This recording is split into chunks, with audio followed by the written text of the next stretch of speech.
And then I will give you back the. I guess we could just go. I mean, you got the screen up, so Yeah. okay.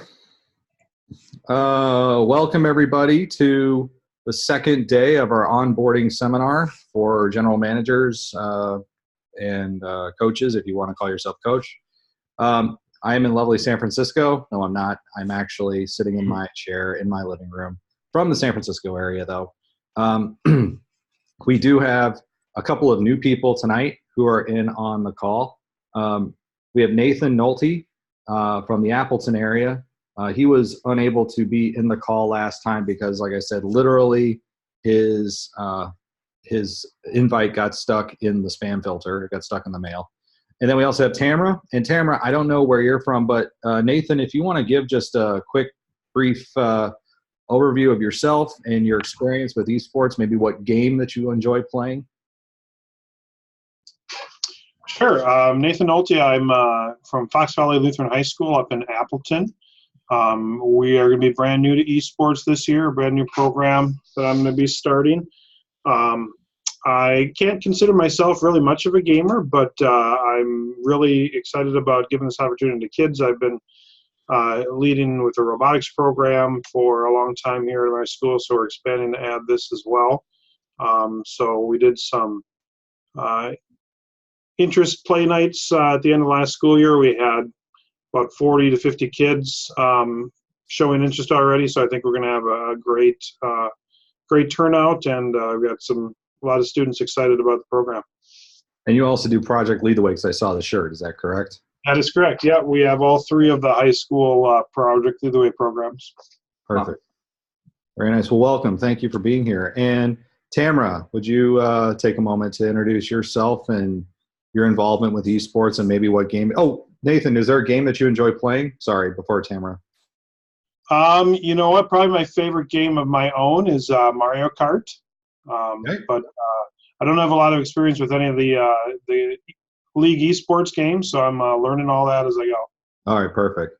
Now, Tamara, please, if you wouldn't mind introducing yourself. And oh, hey, there you are. I've got kids running around my house, so I didn't want to disrupt the entire meeting listening to my friend. So I'm working with a team of teachers from my school in Watoma to start our esports league. So it was, see, there they go. They're just going all around. But so he's got to make his appearance a couple times there. So there's like 4 teachers and then our tech coordinator, and we're working together to get this started. I'm not much of a gamer myself, but my kids like it, and I know lots of my students at school like it, so I wanted to kind of get it started. So I made some contacts last year, and we do have 3 teachers who seem to be really into Overwatch and are really excited about Overwatch, who will be helping with the coaching. Awesome. And I see one more other person came on. This one's from Park High School here in Racine, Wisconsin. Joe, right? Yeah, can you hear me? Yep. Yeah. What am I saying aside from introducing myself? Oh, yeah. So please introduce yourself, where you're from. I kind of gave you a very brief overview. And then what is your involvement with esports, and what games do you enjoy playing currently? Sure. So I'm Joe Robidic. I'm a teacher at Park High School in Racine. I'm taking over the esports team there from a friend of mine who coaches a lot of other things as well. What video games do I play personally? Too much League of Legends. Not really all that much of anything else. Maybe some older classic console games sporadically, but all right. Well, yeah, and Joe, you do have big shoes to fill, because we know Travis. You and I both know Travis as the coach, and he's actually coaching. He's the offensive and defensive line coach for the football team. So that's where his spring or his fall is right now. He was actually very disappointed. It was almost like he was just let down that he was not going to have this, experience right now. So it feels like he's really missing out. But thanks for being here, Joe. Really appreciate it. Now, just to kind of review from last week, what we talked about, and if you do need to review what happened last week, I've got the notes or the presentation in the share drive. Now, if you do not have access to the share drive yet, I will make sure I get that to you tonight. We did have a little snafu last week where we had the wihsea.org domain all set up. Everything was good and going and working great. And right after our day one meeting, service got shut off for some reason. Not sure why. So after the service got turned back on, everything is still there. So like I said, you should be able to find the sample one-page documents in there. You should also be able to find the video from last week. Now, the problem I had with the video hopefully is corrected this week, because last week I recorded everything as a screen capture with QuickTime, and then found out that QuickTime does not record any of the audio in the screen capture. So it'll do mouse clicks, interestingly enough, but not screen audio. So I was saying things and it was picking up what I was saying. Everything you all said didn't get recorded at all. So it'll sound like me talking to myself in a very weird way if you watch the conversation or watch the meeting from last week. But the big thing we did last week was the takeaway was to create that one pager, create that elevator pitch. The idea being, again, that if you only have about 10 to 30 seconds to tell somebody what you're doing with esports, what it is, what are you going to tell them? And then if they're interested in learning more, you have that one-page document that you can give them that kind of details what it is you do with your program. And then from there, the one-page document can link to other resources to provide them more information about what it is that you do should they request it. So it's a good opportunity to, if you haven't done so already, take a look at the sample documents. And again, if you have something that you want to share, if you have thoughts or ideas that you want to share with the group, from your one-pagers, please do. We'll kind of have an opportunity for you to share that if you wish, or if you just need some feedback and you want to shoot it my way or to the group, you can upload it into the drive and ask people, hey, take a look at this and tell me what you think. So that was last week. But this week is not so much on me. This week is Jesse is going to run the show this week. So because he's got a lot of experience with coaching in this realm. So take it away, Jesse.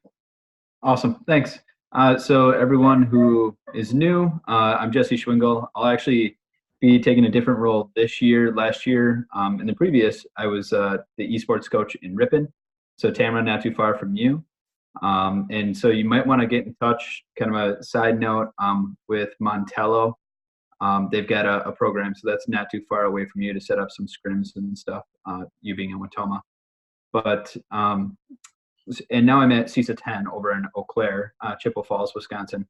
And so I'm going to act as a liaison, I suppose, to getting the northwestern part of the state involved in the Wisconsin High School Esports Association.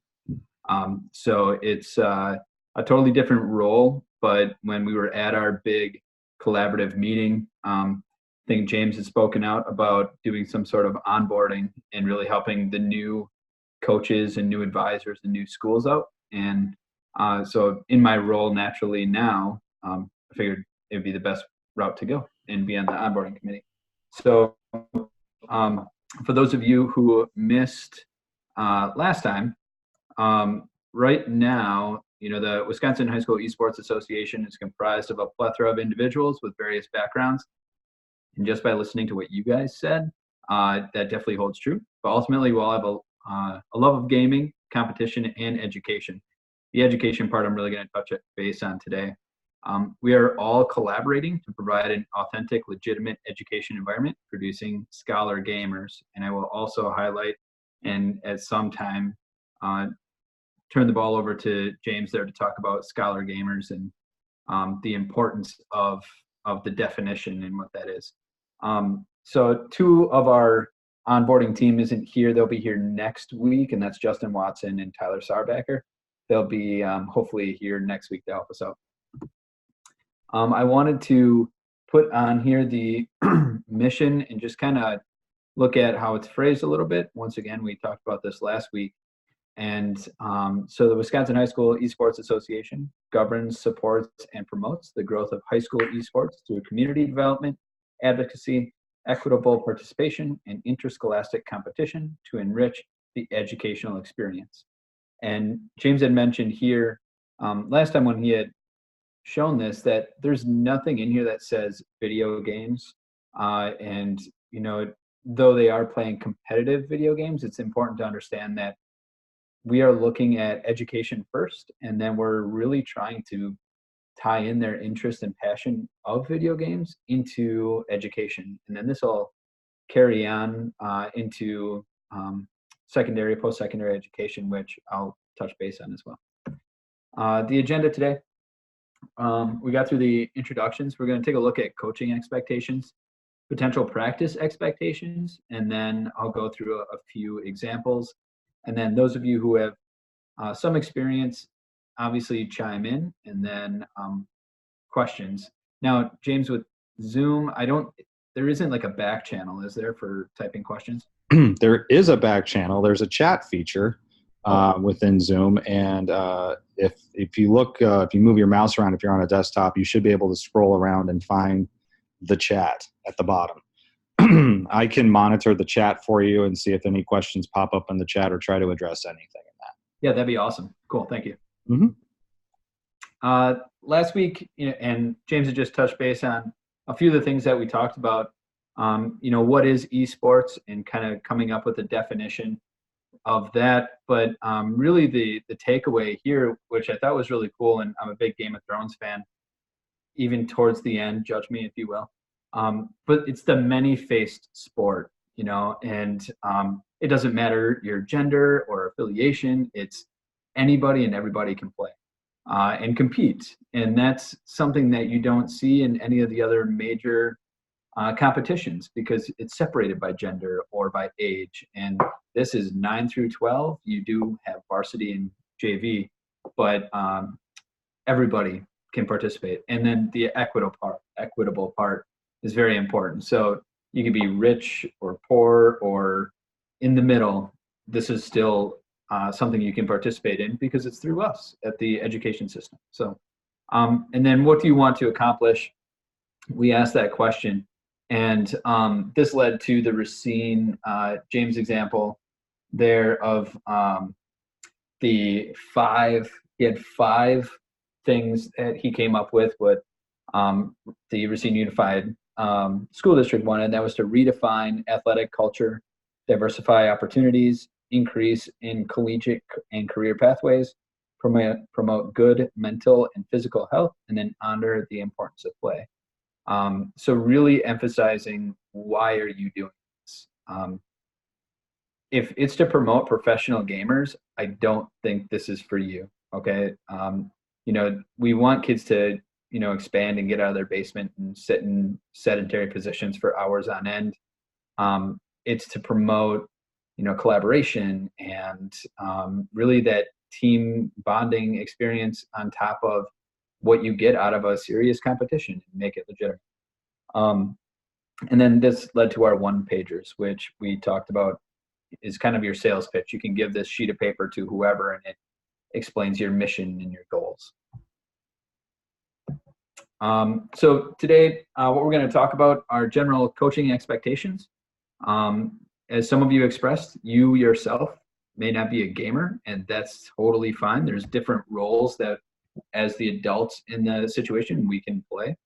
On the left here, you all have access to this presentation. There's a hyperlink to the Academy of Esports podcast that James does a very, very good job highlighting, anything from coaching techniques to health to interviewing professional live streamers to getting out into his most recent one, talking about students in at the collegiate level and how they're being recruited and expectations of students who want to make it to the next level. And once again, with a focus on academics first, which I'll touch base on. So first off, as a coach, you can be an advisor or general manager.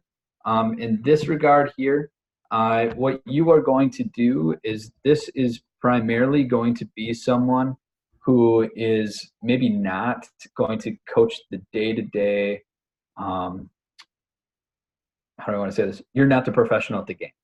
So you're there to make sure, you're the adult in the room.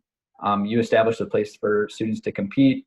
You may be the advisor just by default because some kids came to you and they're like, hey, we need you to advise this club to start, and then it gets into the team. But you're going to be in charge of kind of recruiting the players, monitoring the gameplay and eligibility. So eligibility as far as the athletic code goes. So most schools that I've been working with or talking to, they have the students sign their athletic code to make sure that they are held responsible just like the other athletes. And then the eligibility there, and I think in Ripon you needed to maintain at least a 1.5 GPA or not have more than 2 Fs at any one point in time in order to participate in athletics. So that was kind of how we held ourselves to that standard as well. And then me being a teacher, it was easy for me to just pull up Infinite Campus and be like, oh, let's check your grades. And here we go. You guys are all passing. Or what I did is when students weren't passing their classes, instead of them practicing with the team, I had them doing their homework. And then I could facilitate that homework. And bias high school science teacher, I felt like I could help in almost anything except I'm not a very good writer. So English was a little meh. But math I could help out with, and then science and reading and being an active reader and so on and so forth. But so there was a really cool way as an advisor, because I wasn't necessarily the coach, except for league, because Overwatch was over my head. So I turned it over to a former student. I was there to advise them, but they took over coaching. And then a few other things. Maintain and grow numbers is going to be, as an advisor, something that you'll probably be in charge of, and then must communicate with other coaches. And this part is we're really trying to buckle down and make sure that all of you as advisors or coaches are very much in the loop with Discord. And next week we'll talk about Discord. But talking about, is your whole team going to be there? Are you going to be there at the designated time? Are your rosters up to date? Is your JV roster and your subs there on top of your varsity roster and your subs? Do you have anybody moving the team between teams? It gets real messy, and then students, they pay more attention to it. So if all of a sudden you've got someone on your bench who hasn't played and they're like diamond rank and they're playing on their JV team, it's like no. So they pay very close attention to rosters, and that's good because we want to hold everyone accountable. And then making sure you're present during matches. As a teacher, that can be tough because maybe you're part of a committee outside of school, but monitoring the behavior, monitoring the chat, and monitoring the the professionalism of your players is very, very important. And this can help prevent and nurture a culture of the non-toxic environment. And as soon as you step out of the door, you don't know what's being said. And you want to make sure that, once again, on a team, that everybody's being supportive. There's nothing wrong with challenging one another on the team, but making sure that you're being supportive and not being rude and in a variety of things. So now, as an advisor, that seems to be very umbrella-ish. And then as a coach, this is where we get into more of what you actually think a coach would do. So when you coach something, you want to make sure that if you are the coach, that you're choosing a title that you actually know a little bit about. From what we discussed, we actually saw more success in the sports that the coach knew what they were doing. So I tried to coach all four: Rocket League, Smash, Overwatch, and League. And I did not see a return investment from my players outside of the ones that I really knew what I was talking about, because then I could challenge them and set up an appropriate practice and make sure, like, I understood the meta, and so there's a lot of things that I knew. But once we got to like Rocket League, I knew you were 3 cars hitting a ball around. I didn't understand like the play schemes. I didn't understand where appropriate positioning was. So Rocket League and Riffin just kind of fizzled away because I couldn't help. So I played more of an advising role than a coaching role, and it hurt the team. So this little first bullet point under coaching, if you are the coach, choose one that is appropriate to you. If you are not the coach and you need to find a coach, find appropriate coaches for appropriate title. So that's gonna be really important as you determine what your role is, coach versus advisor. You're going to be actually running structured practices, and I'll talk about that in a little bit. And once again, coaches should be present during matches. And touching on this last bullet point relates to the first one under coach. You can have a coach for each game and then a general advisor. And like I said, the more the coach is invested in that particular sport or game, I think you're going to have better results and more investment from your players. And that's not just my experience, just a few of the other advisors, coaches that I had seen over the last 3 years now that we've been up and running. So before I turn the next slide, any questions or comments? I have a comment actually, is again about that coach role. This is a spot where teachers typically do not feel comfortable not being the experts in the room. Okay. When the kids know more than you, it can become very intimidating. In this realm, there's going to be a lot of opportunities where the kids are going to have a lot of ideas, thoughts, ways that things can be done better.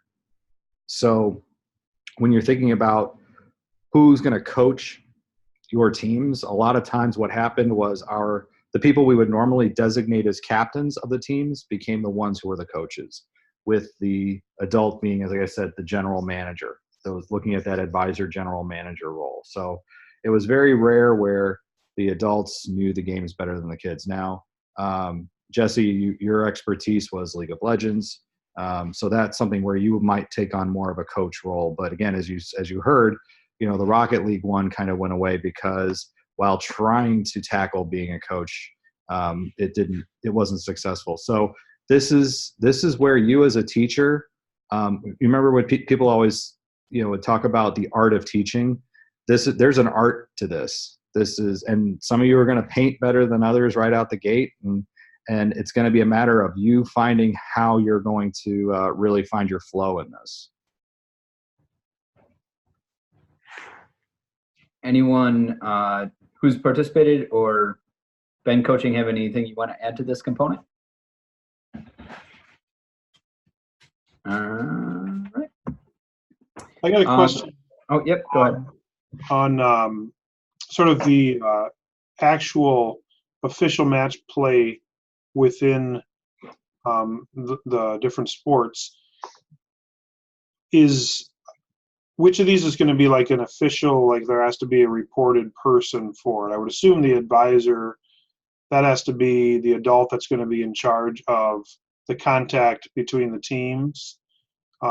Is there going to be a requirement that there's a coach like named for teams, or is that more up to the teams to decide how that's organized? So I think let me know if I don't answer this. So if like if your team captain ends up being your coach, that's all the same, but we want someone to be designated, like, so your advisor or your coach is going to be the one that's going to be reporting your results. So like if you are the advisor and on the Discord channel, there's going to be a results posting like channel, you'll just go in there and you'll say, you were Fox Valley Lutheran, right? So FVL, 3, Ripon 2, and so you would report it out. And that's where, we want probably the adult in the room to be the main discussion component as reporting of the results. I think, does that answer your question? Yeah, I think so. I guess it's more just the idea of the coach, whether it's a official coach or a team captain, however it's structured. Just wondering if there was an intent that there's going to be like, we have to make sure there's a designated coach for each match. But I think you're saying more what I was assuming, where it's really the advisor who's the one who has to be making sure that they're reporting results, monitoring matches, that kind of thing. Yeah. Now, if the coach is an adult, and if you're kind of like the umbrella advisor, and if there are issues like the coach can report to you and stuff like that, then the coaches can do the reporting for you, as long as like you were the one kept in the loop. But you don't want too many irons in the fire, right? You want to make sure that if you're going to be designated advisor or reporter, then everything should go through you. Because once again, if you do have a different coach for, sorry, if you have a different coach for every sport, and they're all reporting out, and it's not being communicated to you, that could definitely be an issue. Because you don't, then you're going to question, oh wait, I didn't report that. Did you report that? I think I did. And that's where we get in the mess that we had over the last couple of years. So I think it's going to be, team school specific on how they want to run that. But, if you feel comfortable, I would try and really designate the one general manager to do the reporting. Anyone else?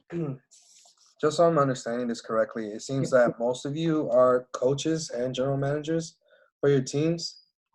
And I think right now I'm just confused by that. It's just because right now at my school, we're going to be starting fresh off the boat, and trying to figure out what games we're going to do is going to be complicated, and like what roles are going to play, like what roles the students are going to play, what role I'm going to play. I think that's where I'm kind of having trouble wrapping my head around the whole thing. For sure. Are you going to be the only adult facilitating your team? No, it's going to be me and a colleague of mine also, but first he can't make these meetings. So I'm taking all. Yeah, no problem. Now, would you see yourself as a coach? Like, is there a game particular that you want to take charge of? From my understanding right now, it's Rocket League, League of Legends, Overwatch, and Smash Bros, right? Yep. So you're going to do all four? Well, I'm just asking, are those the games? Oh yeah, I'm sorry. Yes, they are. Yep. Yeah. I'm not sure. Like I think the only one that I'd be comfortable with knowing what I'm doing is perhaps Overwatch, but I know I'm not the best player, and so I'm kind of hesitant because I know the team. I know my school really wants to do this, but I'm trying to figure out who would I have as my coaches for this. The nice thing about this, really, I think. Okay, well, I'm trying to see how to answer this best. Ray, I don't want you to feel like you have to come out and do this perfectly, right? The ultimate goal of this is really getting kids the opportunity to play, to get them involved in something that's going to connect them into other things. You want to provide them a positive experience. As you said just now, you're not the best Overwatch player, but it's the game you know the best. If you feel like Overwatch and is the game that your school can support right now, and you can support right now, you only need to pick one. You don't need to play all four of them. Again, these roles, the general manager and the coach, those are going to vary from game to game. Perfect example, because I know Joe is sitting here.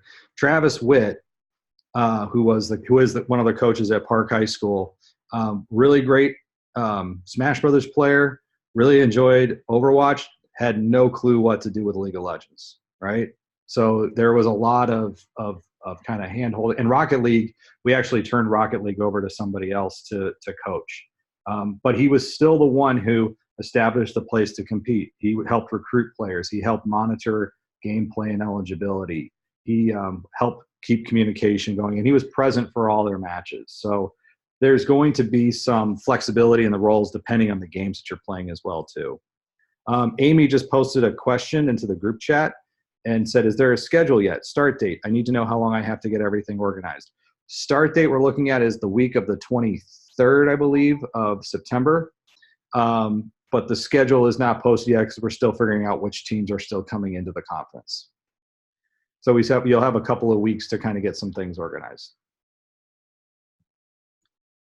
Now, Ray, back to kind of piggyback off what James was saying. Feel free, maybe there's a couple of students that that are really kind of spearheading this.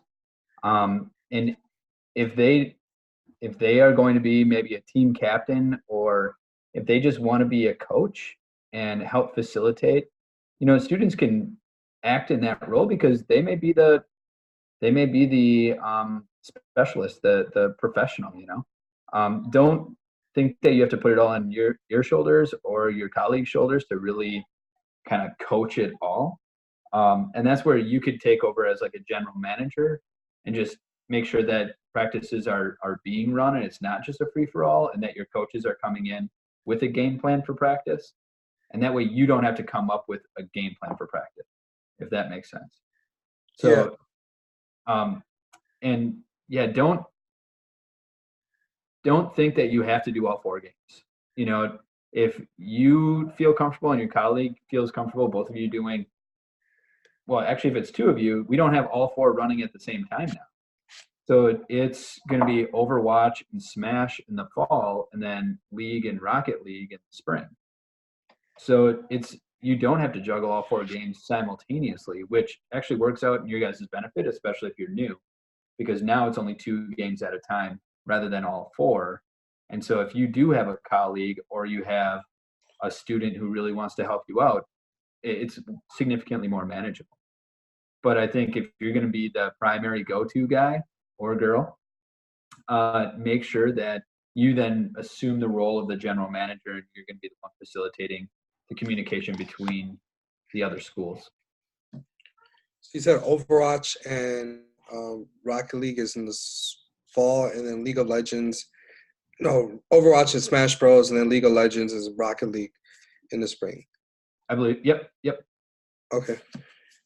So that way, like, if you feel confident with Overwatch, and then your colleague could maybe monitor or help facilitate, or not even coach, but maybe your co-general managers, and you have students as your coaches, that can totally work.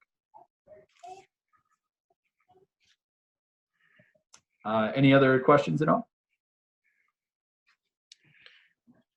Sorry, yes. Yep. One other question that just came up from Amy. Do you have days of the week planned for each game? And we do. We do. I believe yes, there is. We tell you what, we can get you what that schedule is, but I'll have to look it up, and I can look it up really quickly, and then I'll put it into the chat or tell everybody in just a minute so that we can search it out and have the right answer for you. Many of these answers, though, are probably going to show up at the association website, wihsea.org. So if you have not gone to that site yet, you'll see a fall 2019 schedule. You'll see the standings from last season. There's also some game day procedures. There's a new advisor checklist as well on the website. And then there should be some rules as well, too, for competition of the games. Now, the website is getting redeveloped. This was our basic site that we used to get started. But again, if you have not checked out, and I'll type it into the chat, it's wihsea.org. That should get you some of the other answers to questions you may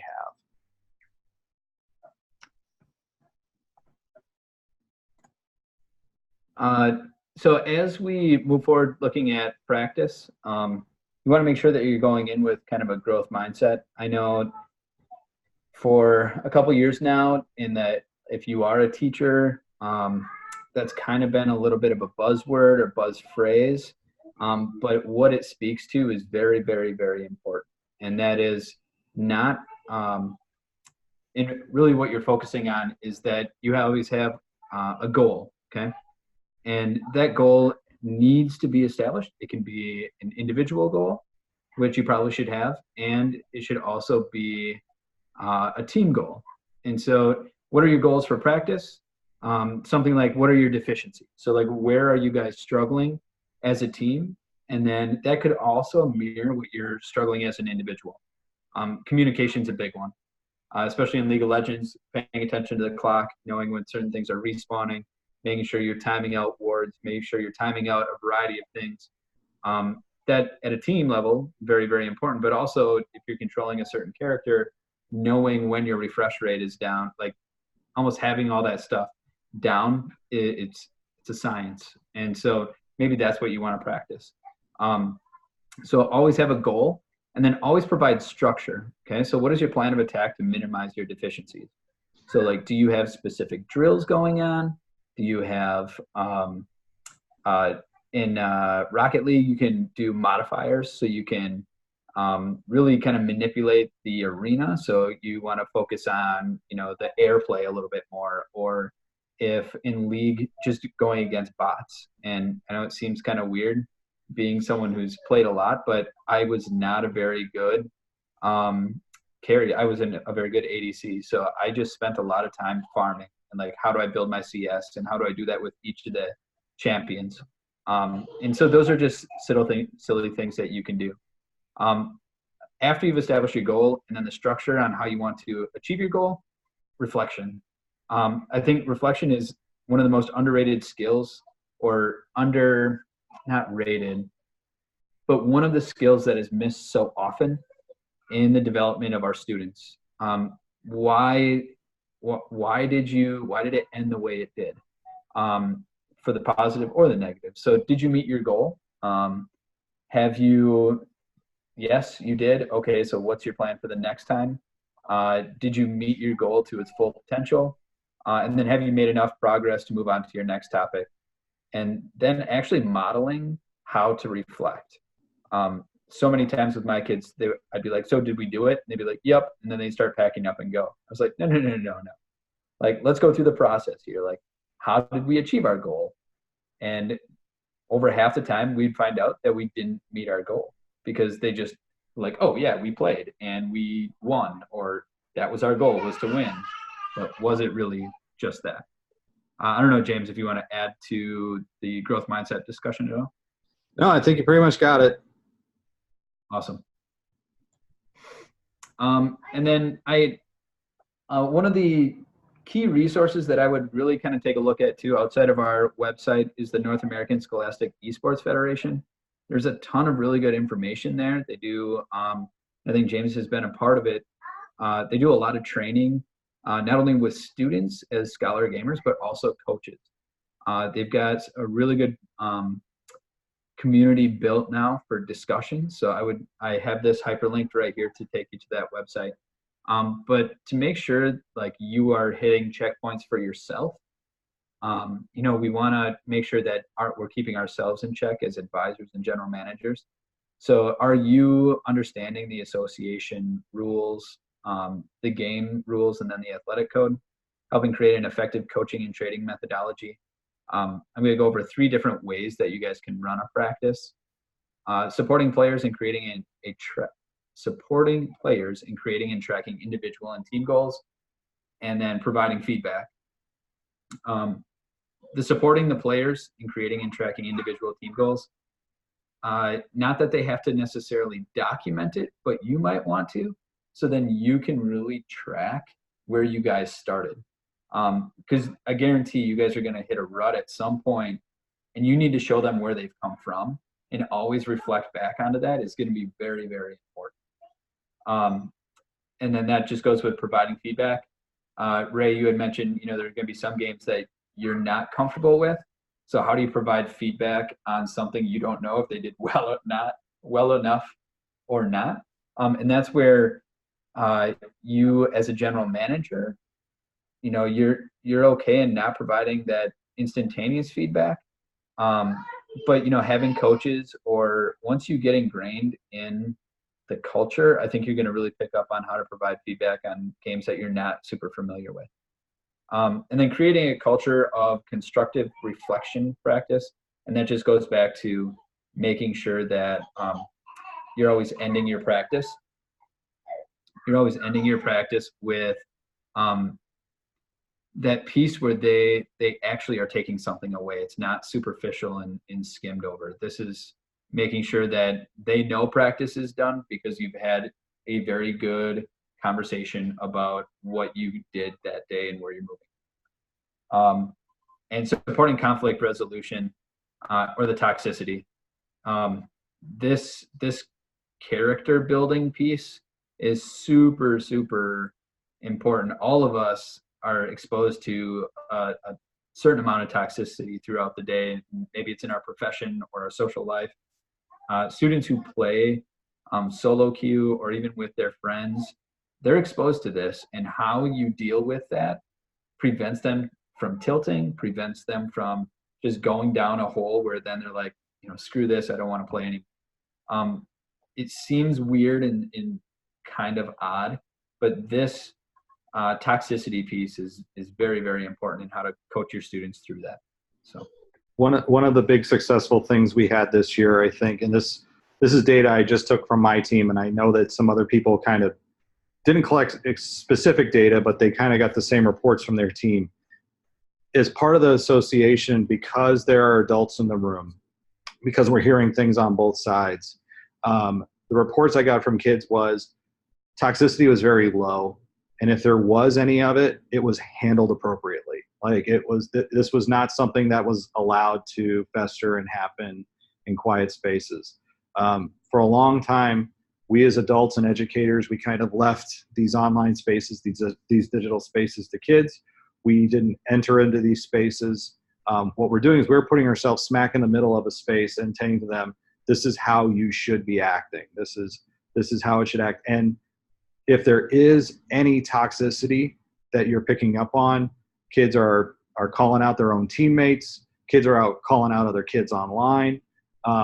That needs to be handled at both ends. So if you get a report from a coach saying, hey, your kid was saying something to one of mine, or vice versa, it has to be addressed. It has to be.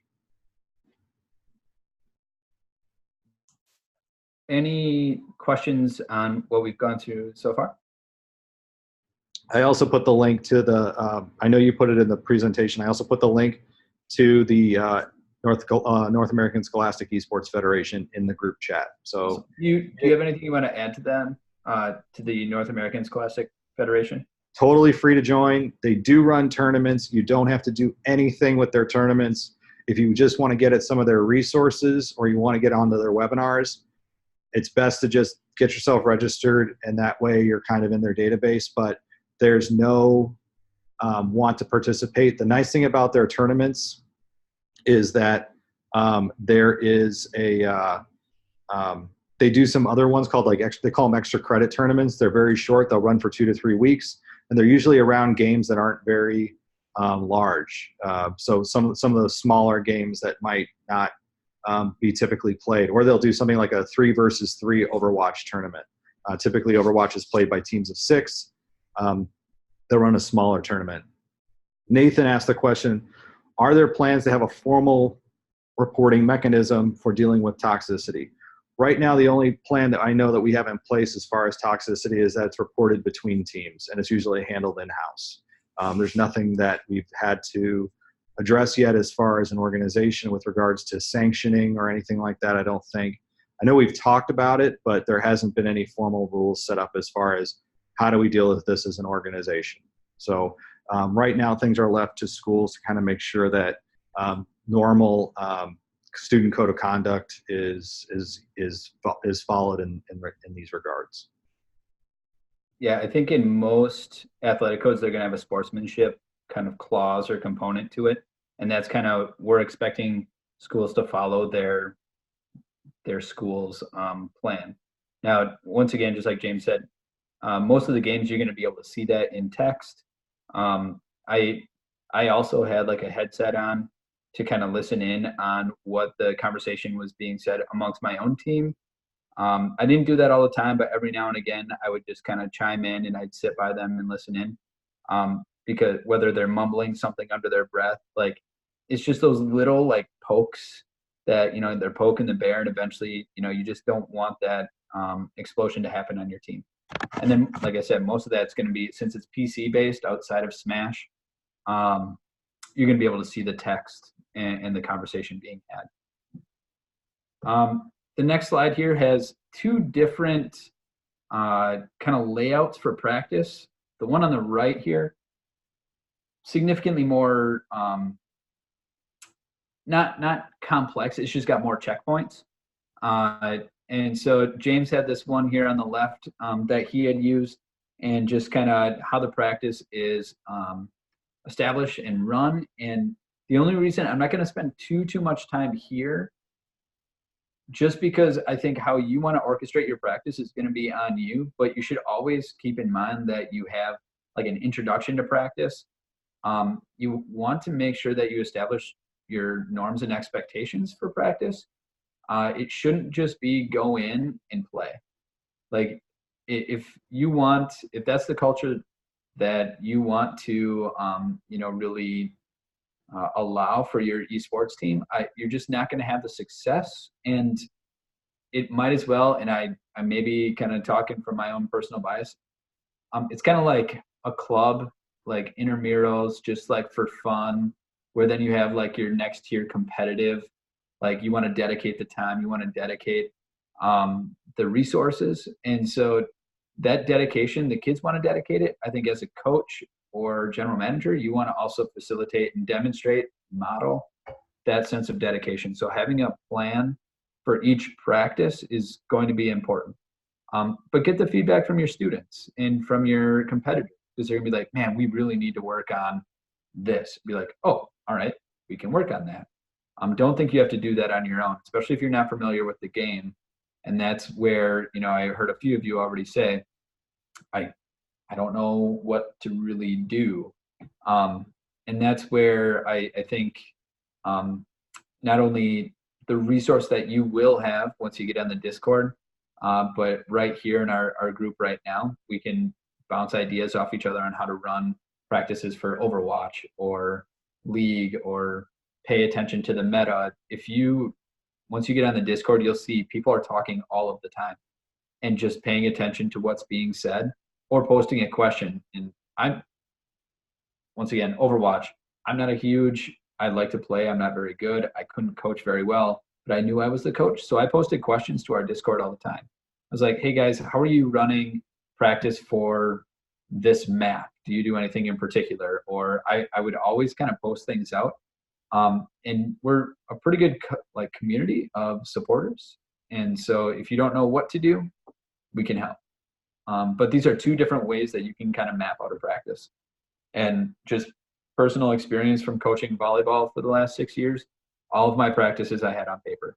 Before I went in, I just didn't want first I knew I wasn't going to go into the girls and be like, hey, we're just going to play today. Like, that's not how you go and you get better. You have to have a goal. Like I said, establish what your goal is and work your way through and make sure you're revisiting your goal at the end of practice. So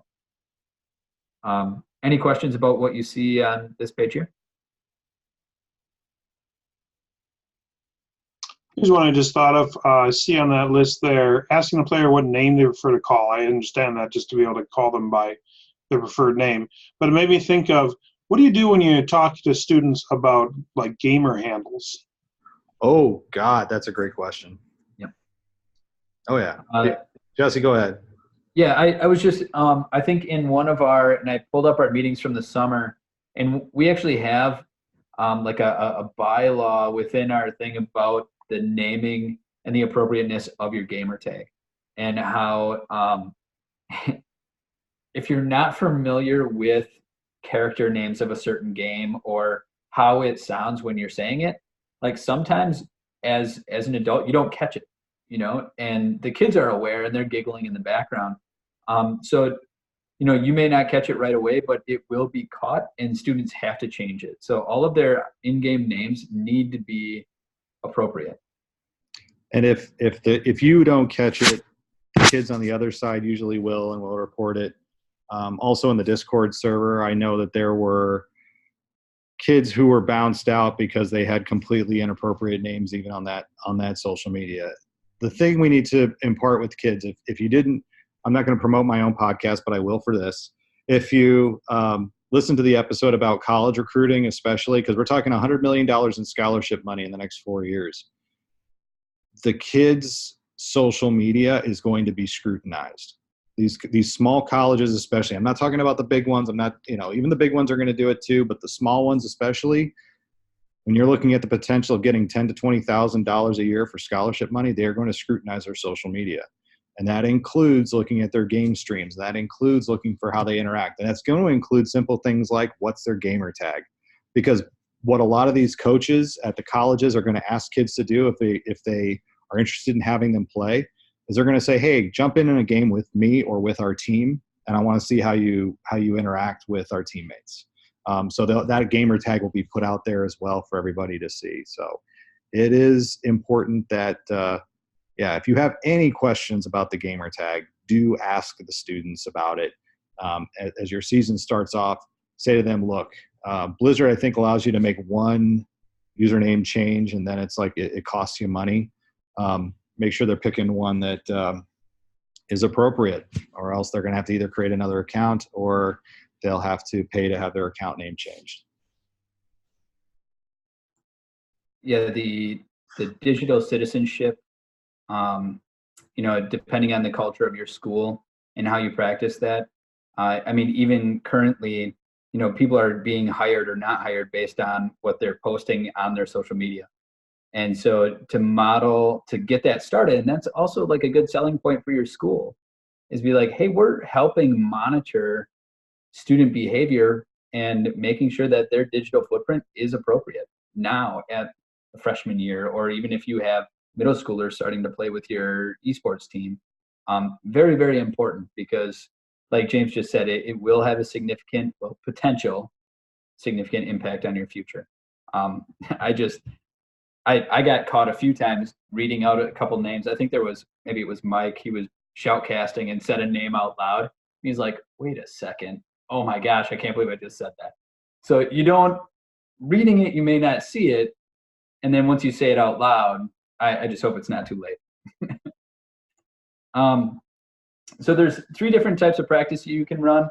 I'm going to kind of speed through these, and you could definitely ask questions later on. You have a lecture-based, where you just have a topic and it's a sit and get. So maybe you as a coach, you're broadcasting up in front of your students or in front of your competitors, and you're just like, our topic today is getting an ideal creep score. So you go through and you just show a couple examples of last hitting minions and so on and so forth. And then you're like, okay, we're going to go practice. And then you go. Discussion-based, so you present a topic, and then you kind of have the students, either as a large group or small group within, they kind of discuss whatever your topic is, and then they report out what they came up with. This is, once again, a way of teaching that I did most of my classes, and that was a way for all of them to get their voices heard, and they're contributing to it rather than just sitting and getting. But I also know as a teacher, sometimes you have to lecture. And once again, if they move on to the next tier of education, whether it's a 2-year or 4-year program, I think it's important to be exposed to both. Number 3, I will spend just a little bit more time on, and that is VOD reflections.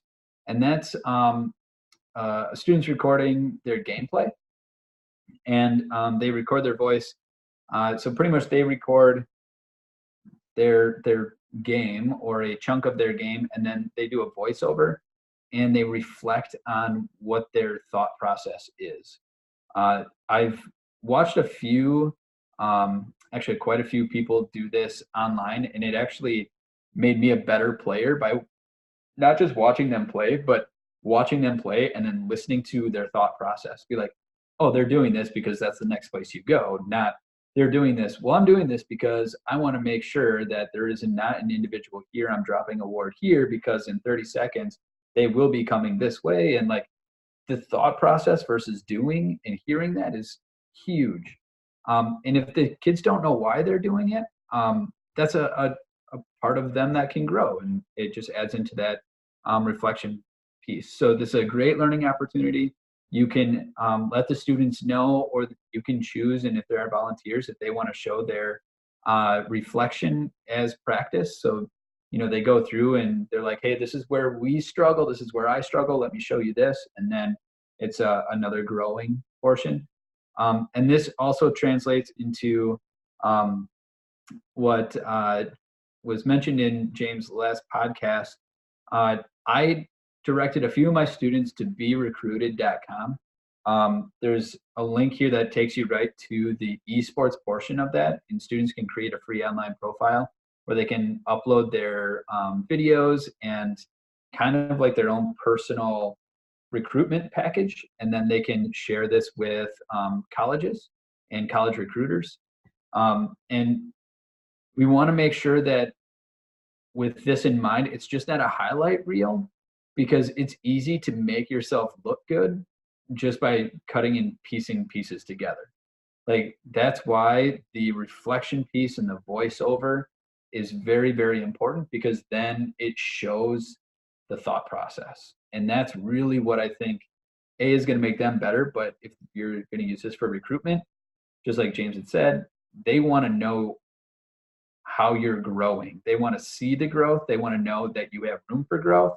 Because if you just say, well, this is what I did because I'm awesome, well, cool. You are probably not a very coachable person. And that coachability is very important. So the recruitment of a scholar gamer, we want proactive learners. We want students who are going to be able to really get their thought process down on an overlay of what they're doing to highlight their potential in what they're doing. So these are 3 different ways that you can run like a chunk of your practice outside of actually getting them in play. And this last part here, as a coach, I had to add this little World of Warcraft guy in light of the classic being released. And this image right here that you see is probably what most people see when they think of a game. And this is very frustrating, because there may be a few that might fit this stereotype, but like the true competitive, gamers are not like this. In order to be sharp with your mind, there's a very close tie-in with your physical health and your mental health. And so we want to really pay attention to a few things. As a coach, a couple checklist things you want to make sure is, one, you as a coach want to be a learner. So make sure you know the main topics, any strats, any updates that have come out. And if you're not familiar, that's okay. The students are going to be on top of it, especially the ones that are your next level talent. So like the meta with league changes with every other patch, and there's updates and buffs and nerfs and a variety of things. Healthy gaming, exercise, sleep, and diet. Physical exercise is very important. As you are playing a game and it gets really intense, your heart rate goes up. And so like as you are more in shape and you are more in tune with your body, you can handle stress better. Sleep, talking to a high schooler about sleep, good luck. But 8 hours of sleep, 7 hours of sleep, very important. And then diet, as you can see in the, it's not Rockstar energy drinks and bags of chips and loads and loads of that stuff. It's appropriate diet, once again, if they want to make it to that next level, but it also helps them academically. Always be checking in and communicating with your team. Be on the hunt for mechanics and drills that you can do, and then make sure your students and your players are establishing goals. And despite, there are some teams that are really, really good, really good. And in Ripon, we upset, I think it was Cedarburg our first year, and our minds blew. And then this last year, we couldn't even field a varsity team. And so to make sure that you keep the motivation of your students, it is very, very important, because they're not going to win everything. And this comes down to why I think sports are very, very important. It teaches life skills about failure and, losing is okay as long as you're learning from it, and it's super important. And that comes down to motivation, and you have to stay motivated as a general manager or coach. And James, I don't know if there's anything you want to add to this at all. Nope. I just can't stop staring at the guy on the screen. Yeah. There's a hyperlink to exercise, sleep, and diet, and it's to a 3-part video series. I think, where is it? I closed the tab on my other computer. But it's a gentleman who actually works with esports programs, and he's kind of like can't even think of the term right now. I'm sorry, but trainer. Yes. Nutritionist. Thank you. Yep. So he's like an athletic trainer for esports competitors, and so it's a really, really cool series. Everything he says makes sense, and it's kind of cool. So in conclusion, there are general coaching expectations as a general manager, advisor, or coach, however you see yourself. Make sure that you're really promoting the growth mindset, and you as well try to follow that. And then there are a variety of ways to practice. There's a couple examples of how you get your practice down on paper, 3 different types of practices you can run, and then make sure that it's not just gameplay, that you're following a little bit of a checklist that you can personalize. Are you yourself on top of the games, or on top of your coaches to make sure they're on top of the games? Are you promoting that exercise, diet, and sleep regimen? Make sure that they're not just playing games, that you're promoting that scholar gamer, and then really following through that they are there to represent their school and themselves. So there's a sense of pride that goes with it. And I think this in general is, remember, for a population of students who may not fit anywhere right now. And so we can really bring the relationship between everybody, because this is, the game of many faces. This is where we can really bring everybody together. So a lot of ways you can do it, a lot of support here. But yeah. All right, that does it for this week. Are there any questions, comments? Tamara, if you're still on, I can't see in my list. I'm sorry I got the email during the meeting here, and I invited the 3 other people that you wanted to have on, but I will be happy to meet with you and your team and kind of do something again, just to make sure that we've got everybody on the same page if you would like. So I'd like to make sure I offer that. And again, if you missed last week and you're on this week and you want to get some help doing that elevator pitch, developing your 1-pager and a list of resources, happy to one-on-one with anybody here as well too. So Joe, I know I'm going to see you on Friday anyway. So if you have any questions, you can save them for me. And Ray, I'm just down the road from you. So if you want to meet up or come down and see what we got going on at Not Your Parents' Basement, we can even do that before the school year gets started, before you guys get going. What's the timeline for official signing up for events, as well as is there a payments handling yet for signing up for league? Good news. As this was going on, I got a Discord message on the boardroom side of things that the registration is ready to get sent out. So registration is ready to start. I think they're going to send that out tonight after we have our board meeting, which is actually just starting right now. And then we have payments. They're still sorting some of those things out. But again, it's going to be $100 per team for the year. But again, if your school is unable to come up with the $100, we're not going to keep people from participating and playing. So, and remember, that's just $100 across the board. So if you just have one team, or if you have all, like if you're participating in all 4, it's still $100. So it's not $100 per game that you're playing, or $100 per varsity team. It's just a flat $100. So, and that again is just to cover our expenses with our championship, so that you don't have to eat that cost too when you bring your kids to wherever we're going to have it, which it looks like Madison College. So, all right. Anybody else have any other questions?